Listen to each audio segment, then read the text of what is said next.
Monsieur le Président, chers collègues, Winston Churchill disait « Mieux vaut prendre le changement par la main avant qu'il ne nous prenne par la gorge ». Nous ne vous parlerons pas de 2QO, Q2CP, pour qui, quand, où, quoi, comment, combien et pourquoi. Vous l'avez déjà intégré dans ce rapport, enfin dans cette communication. Mais dès lors qu'un changement est programmé, il devient projet. Et tout projet demande à être partagé. Pour éviter que le changement de gouvernance n'ait un impact trop important pour la rentrée 2019, la priorité consisterait en une mutualisation des supports d'information existants. La création de nouveaux supports, type Serious Game, MOOC, réalité augmentée ou tout autre artifice numérique intelligent pourrait se faire dans le cadre de l'amélioration continue du dispositif. De même, l'urgence de la rentrée 2019 tend à préconiser une implication forte auprès des acteurs actuels et à venir.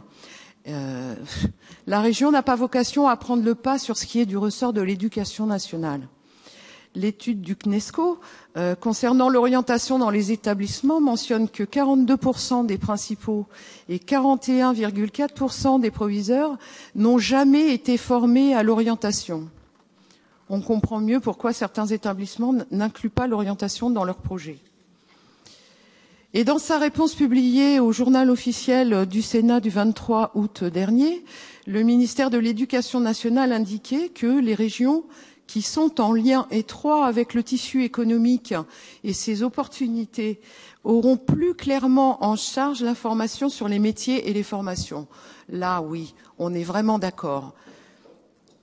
Et concernant l'État, il concentrera son action dans les établissements scolaires pour renforcer l'accompagnement de proximité des élèves et des équipes pédagogiques. Et c'est pour cette raison que les professeurs et psychologues de l'Éducation nationale auront vocation à voir leur rôle en matière d'accompagnement de l'orientation renforcé. Mais pour que les supports d'information à l'orientation soient le mieux utilisés, les acteurs les plus proches de l'orientation, à savoir les principaux, les proviseurs, les professeurs et puis les psychos, devront eux-mêmes être accompagnés.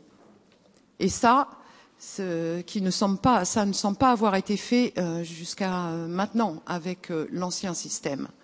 Et précisément, c'est bien du ressort de l'éducation nationale d'accompagner et de former l'intégration à l'orientation dans les établissements dès la rentrée 2019.